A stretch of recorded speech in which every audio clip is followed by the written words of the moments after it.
Do you still remember the 1989 film Kickboxer? That movie once exploded onto screens with steel-hard kicks and faces that seemed immortal. But 33 years later, those actors have gone on to completely different fates. Some passed away quietly, some spent long periods confined to hospital beds, while others went on to become billionaires. Let's explore who they really were and the net worth they had accumulated by 2025. Jean-Claude Van Damme as Kurt Sloan. Jean-Claude Van Damme was born on October 18, 1960, in Berchem-Saint-Agathe, Brussels, Belgium. At 29 years old, he played Kurt Sloan, an American fighter forced to learn Muay Thai in order to confront Tong Po after his brother is permanently disabled, in Kickboxer in 1989. Kurt Sloan was not just an action warrior, but a symbol of endurance, discipline, and pain forged into strength. This role propelled Van Damme to the center of the martial arts film wave of the late 1980s. Success came too quickly and carried a heavy price. In the early 1990s, as Universal Soldier and Time Cop turned him into a global star, Van Damme lived inside a suffocating spiral of fame and non-stop filming schedules. He fell into severe cocaine addiction, at times spending tens of thousands of dollars each week. His body deteriorated, his mind lost control, and he was repeatedly hospitalized while continuing to work in a state of exhaustion. By 1998, a harsh truth was revealed. Van Damme was diagnosed with bipolar disorder. Manic impulsive episodes alternating with long depressive periods caused him to isolate himself, turn down roles, and lose professional stability. Hollywood glory was no longer a reward, but a crushing weight on an already fractured mind. Alongside illness came painful marital breakdowns. Van Damme went through 5 marriages with 4 women, with divorces filled with conflict, especially with Gladys Portuguese, whom he divorced and then remarried in 1999 in an attempt to save his family. Custody disputes, financial battles, and betrayal in relationships pushed him into emotional collapse. As fame faded, chronic back injuries from action films left him in constant pain, forcing him to film while suffering, desperately trying to preserve his star image amid inner ruin. By 2025, Jean-Claude Van Damme is 65 years old, still acting, doing voice work, and appearing selectively in action projects.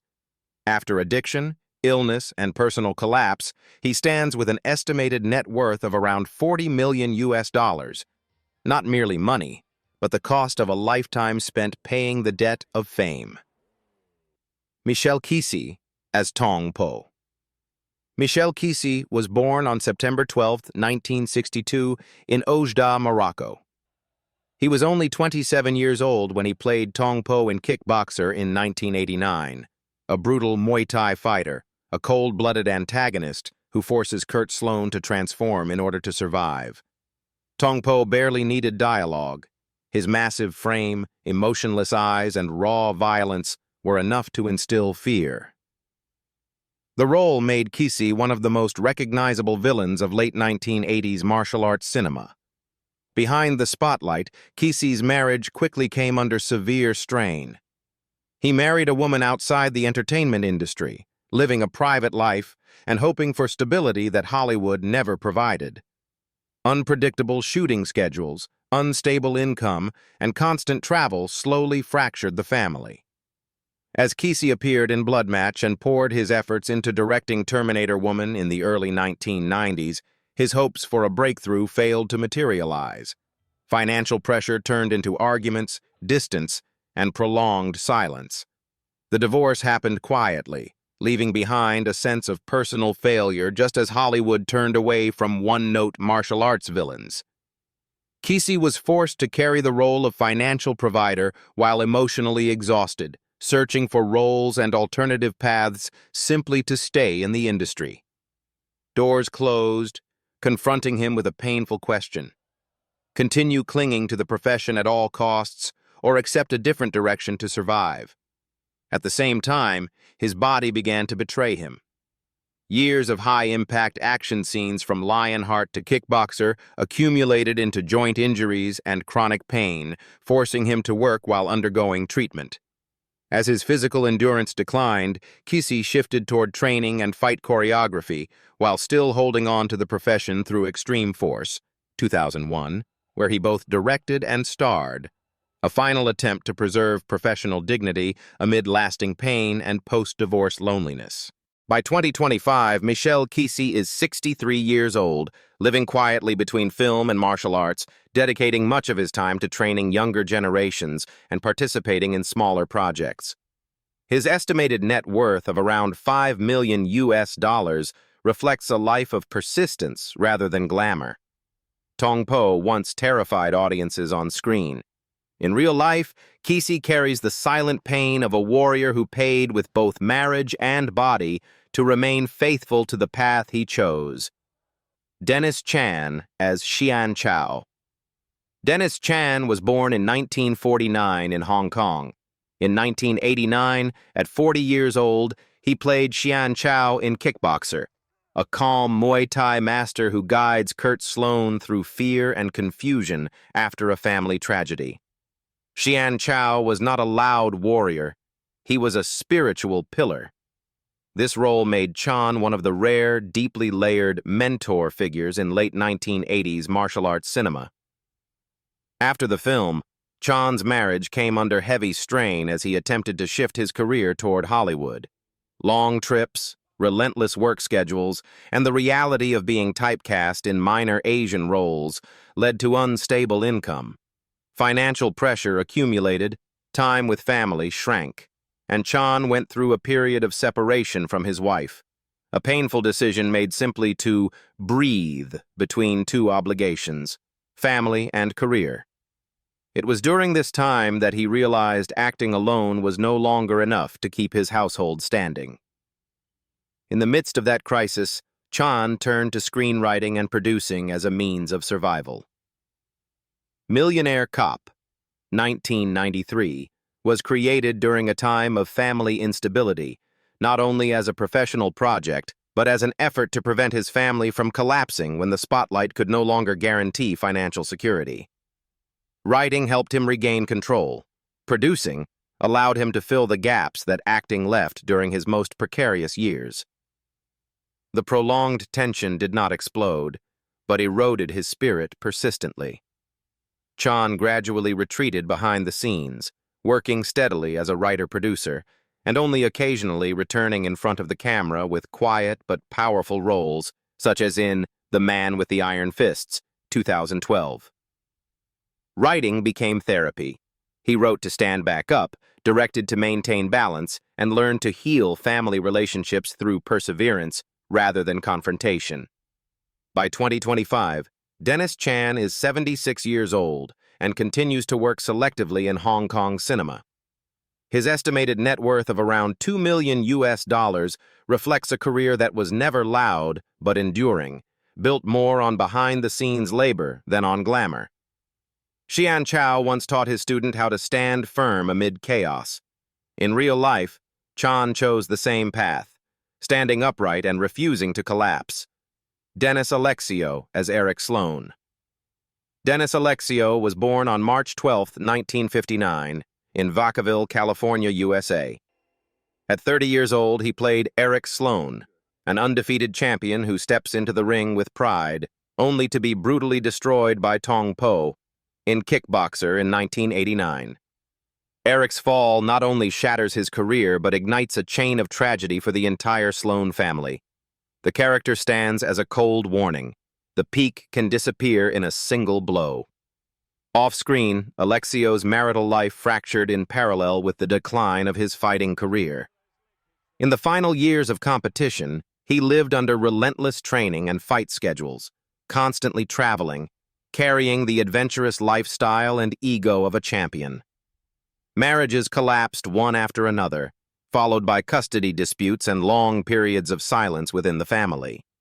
As the spotlight faded in the late 1990s, unresolved conflicts hardened into irreparable fractures, leaving a family void that titles and belts could not fill. Alongside marital collapse came the brutal physical cost. Alexio accumulated numerous injuries after decades of elite competition, particularly mild brain trauma and a severe leg fracture in 1992 that left lasting consequences. When he was forced to leave the ring in 1999, his body was no longer an ally, and his mind had lost direction. The career ended, but the pain, impulsiveness, and sense of having his warrior identity stripped away remained. Unable to find a new rhythm after retirement, Alexio spiraled into disastrous financial decisions. From a symbol of strength, he gradually became entangled in serious legal trouble, culminating in a complete collapse with a 15-year prison sentence in 2017 for fraud and tax evasion. In prison, his health deteriorated sharply, psychological pressure increased day by day, and freedom became a distant luxury, something no championship title could ever buy back. By 2025, Dennis Alexio is 66 years old, still serving his sentence and scheduled for release in 2027. His estimated net worth of around $500,000 has shrunk along with his years of lost freedom, reflecting the downfall of a personal empire once built by fists alone. Rochelle Ashana as Miley. Rochelle Ashana was born in 1957 into a Filipino-American family in the United States. In 1989, at 32 years old, she played Miley in Kickboxer, a gentle yet resilient Asian woman who represented emotional grounding and compassion amid the violence of the fighting world. Miley was not a central character, but she served as a rare emotional anchor in Kurt Sloan's harsh journey.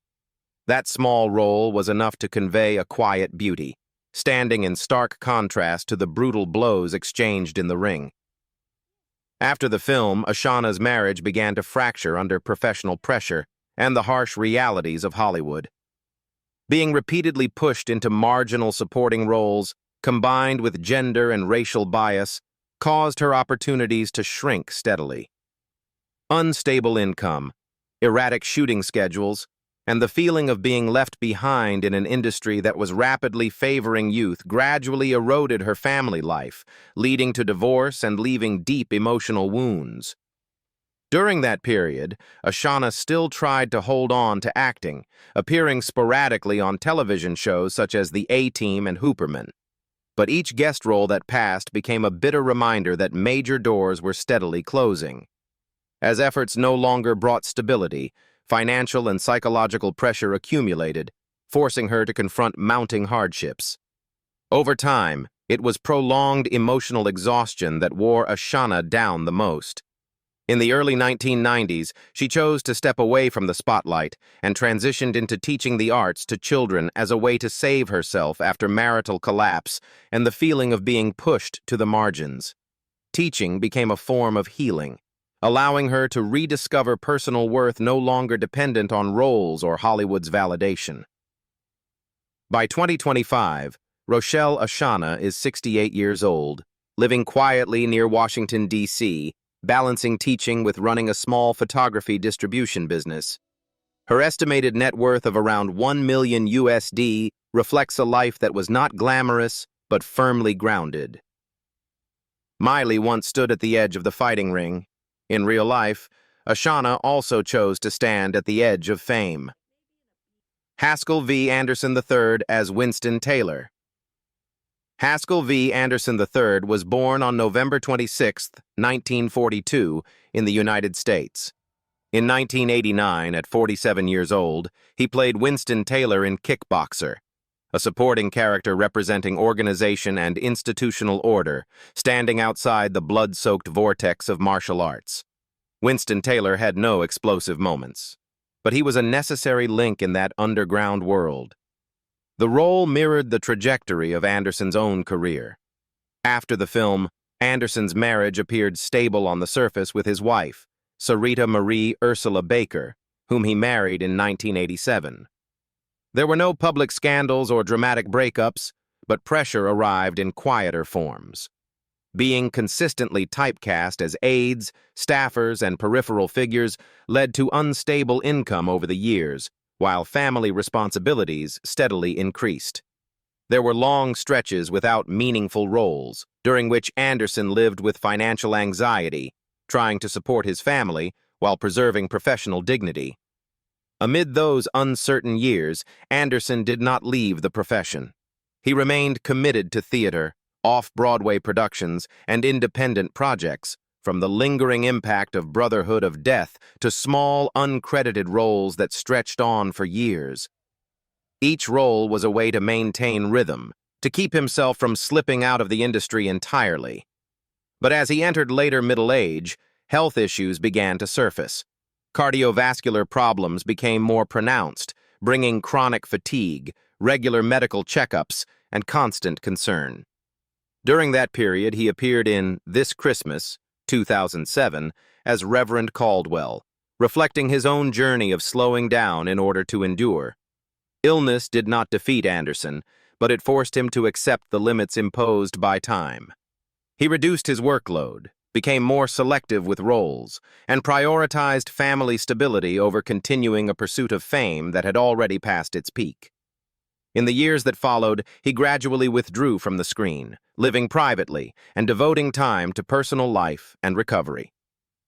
By 2025, Haskell V. Anderson III is 83 years old, living quietly with his family and almost completely removed from the spotlight. His estimated net worth of around $800,000 is the result of endurance rather than brilliance, accumulated through steady labor, not explosive moments. Ka-Ting Lee as Freddie Lee. Ka-Ting Lee was born in 1945 in Hong Kong. In 1989, at 44 years old, he appeared in Kickboxer as Freddie Lee, a gritty Asian supporting character representing the criminal underworld and the constant threat lurking around the fighting arena. Freddie Lee was not the center of the story, but his cold, restrained presence helped shape the film's dangerous and unforgiving atmosphere. This was also one of the very few occasions Lee stepped outside Hong Kong cinema to enter Hollywood, carrying with him a late-blooming hope of changing his life. Behind that role lay a marriage that quietly collapsed over many years. Lee married Ming-Si in 1977 and had 2 children, believing that an international career could bring a better future for his family. However, when he moved to the United States in search of opportunity, cultural distance, physical separation, and the pressure of survival quickly deepened existing tensions. Long absences, unstable shooting schedules, and loneliness in a foreign land gradually pushed the family apart, even before any official separation took place. By the late 1980s, despite appearing in Bloodsport, 1988, and Kickboxer, 1989, Lee was still largely confined to villain roles or minor supporting parts, never enough to create financial stability or lasting fame. Unstable income, typecasting, and growing professional frustration took their toll. The family entered a prolonged separation that ended in divorce in 1994, a painful conclusion that left deep psychological scars not only on Lee, but also on his children, who grew up in the void created by his absence. Alongside marital collapse came steady physical and emotional erosion. No major illness was publicly disclosed, but decades of high-intensity martial arts filmmaking forced Lee to live with chronic pain and long-term exhaustion. After Kickboxer, he returned to Hong Kong and threw himself into work as a form of self-rescue, appearing in more than 80 films and numerous TV series, from Dragons Forever to countless unnamed supporting roles. Work became his refuge, helping him fill the emptiness left by family loss and confront the unfulfilled Hollywood dream he would never reach. By 2025, Ka-Ting Lee is 80 years old, living quietly behind the scenes of the film industry. His estimated net worth of around $3 million is the result of a lifetime of relentless labor, without star-level glory, but also without ever giving up. Freddie Lee once stood at the edge of the fighting ring. In real life, Lee also stood at the edge of fame, a place where only endurance, sacrifice, and acceptance allow one to survive to the end. Ho-Ying Sin as Huge Village Man. Number 1. Ho-Ying Sin was born on September 13, 1957, in Hong Kong. In 1989, at 32 years old, he appeared in Kickboxer as Huge Village Man #1, a massive village fighter symbolizing the raw brutality Kurt Sloan was forced to overcome. Although the role was extremely small, Sin's imposing physique, cold stare, and ferocity helped deepen the film's harsh martial arts world. Off-screen, Sin's marital life remained largely private and relatively stable, with no public scandals or dramatic breakdowns, but economic pressure weighed heavily in silence. The Hong Kong film market of the late 1980s and 1990s was fiercely competitive, especially for supporting actors without major name recognition. Sin had to chase roles constantly, accepting short-term projects that sometimes lasted only a few days, with income fluctuating from contract to contract. After Kickboxer, he appeared sporadically in Tian Shi Xing Dong and many other small-scale martial arts films. Prolonged instability kept family life in a constant state of tension, where responsibility and financial anxiety never truly disappeared. Without the protection of stardom, Sin's body became the first to pay the price. Repetitive action roles, rushed training, and insufficient recovery time led to accumulated muscle pain, joint problems, and chronic fatigue. As he entered middle age, Sin was forced to reduce his workload, turning down physically demanding roles to avoid serious injury. This inevitably meant declining income. Yet, he stayed in the profession, because leaving film would have meant abandoning the only path he had followed his entire life. Even so, Sin never completely disappeared. His notable return in Orphan, 2008, brought no major spotlight, but quietly affirmed that he could still stand on set. That role came after years of physical strain and life pressure, serving as a late acknowledgement of perseverance. Not a victory, simply survival. But for a supporting actor, that alone was a battle won. By 2025, Ho-Ying Sin is 67 years old, living simply and only occasionally participating in small projects. His estimated net worth of around $500,000 reflects the reality of a lifetime spent as a long-term supporting actor. Not glamorous, not groundbreaking, but never giving up. Yuk-Mui Yeung as nurse. Yuk-Mui Yeung, also known by the stage name Strawberry Yeung, was born around 1965 in Hong Kong. In 1989, at 24 years old, she appeared in Kickboxer as a nurse. A quiet female nurse standing at the edge of the arena, witnessing the devastating consequences that violence leaves on the human body. Though only a small role, the nurse carried a rare sense of humanity, a moment of softness amid a blood-soaked world where pain is neither hidden nor softened. It was a brief presence, yet enough to remind viewers that behind every kick and victory are bodies being broken. After the film, Yeung's married life gradually slipped into silence and fracture. In the early years of her career, she continuously took fleeting, uncredited supporting roles, with income fluctuating from project to project. Irregular work schedules and long days waiting for a phone call that never came placed financial and emotional pressure on her family life. For a young actress who had not yet secured her footing in the industry, the fragility of the profession quickly spilled into her private life, turning small disagreements into distances that were difficult to repair. When major opportunities failed to arrive, accumulated conflicts slowly turned into separation and eventual breakdown. Yeung was forced to confront a double sense of failure, losing her family while also being unable to break through professionally. During that period, she continued to cling to acting with small roles in God of Gamblers, 1989, and Guang Chao Sat Yan Wong, Yan Pei Yat Gay, 1995. Yet each brief appearance on screen felt like a bitter reminder that she was standing outside the center of the game, swept along by the ruthless cycle of replacement in Hong Kong's entertainment industry. Over time, it was mental exhaustion that eroded Yeung the most. Being repeatedly confined to small, indistinct roles, combined with gender bias and her position within the industry, gradually caused her to lose faith in the acting path. Financial pressure after divorce, along with the feeling of being rapidly replaced by younger faces, forced Yeung to make a difficult decision: to step away from the spotlight. Not because she stopped loving the craft, but because she needed stability in order to survive and to save herself from a prolonged spiral of disappointment. By 2025, Yuk-Mui Yeung is around 60 years old, living quietly and no longer appearing on camera. Her estimated net worth of about $300,000 reflects a short-lived journey in cinema. Not enough to create fame, but enough to leave the trace of someone who once stood in the light. The nurse appeared only briefly on screen. In real life, Yeung also quietly stepped away, carrying with her the story of a young actress who entered cinema with hope and left it in silence.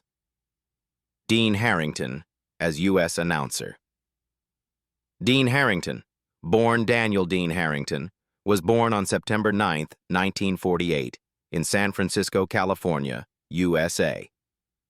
In 1989, at 40 years old, he appeared in Kickboxer as the U.S. announcer, a cold, precise voice representing the professional sports world surrounding the violent fight arena. The character was rarely seen, but Harrington's rhythm and tone allowed audiences to clearly feel the contrast between organized order and blood-soaked chaos. After Kickboxer, Harrington's career path was far from smooth. He gradually became typecast in voiceover and announcer roles, jobs that require high skill but often come with low pay and unstable income. In an industry that prioritizes faces over voices, Harrington had to juggle short-term contracts across sports films, commercials, and corporate videos. Financial pressure accumulated over the years, never erupting into scandal, but enough to create a persistent undercurrent of tension in the personal life of an artist who lived by his voice. In terms of marriage, Harrington maintained a stable family life, though that stability came at the cost of stepping back from the spotlight. To support his family, he expanded into behind-the-scenes roles, working as an assistant sound editor and participating in independent productions. His period working in Hong Kong during the 1980s, collaborating with directors such as John Woo and Ringo Lam, provided valuable experience but also revealed a harsh reality: working hard, learning much, yet rarely receiving proper credit. Those years forged endurance rather than glory. Prolonged professional fatigue became his greatest challenge. Harrington gradually shifted toward producing and directing, founding and operating Spinfish TV in Tokyo, while also becoming deeply involved in the Japanese gaming industry through voice acting projects. At the same time, he devoted more than 35 years to studying and teaching Guangping Yang Tai Chi Chuan, viewing internal strength and stillness as a way to rebalance decades lived under pressure, sound, and deadlines. This was not a retreat, but a different way of surviving. By 2025, Dean Harrington is 76 years old, living and working quietly among video production, teaching, and carefully selected projects. His estimated net worth of around $600,000 accurately reflects his journey. Not wealthy through fame, but sustained through perseverance. 33 years have passed since Kickboxer, 1989. The blows in the ring may have stopped, but their marks remain deeply etched into the lives of each actor. Who surprised you the most when looking back at their then and now journey? And which fate left you feeling the most heartbroken? Leave a comment below. Press like if you love classic martial arts cinema, and subscribe so you don't miss the behind-the-scenes stories, tragedies, and untold truths of screen legends.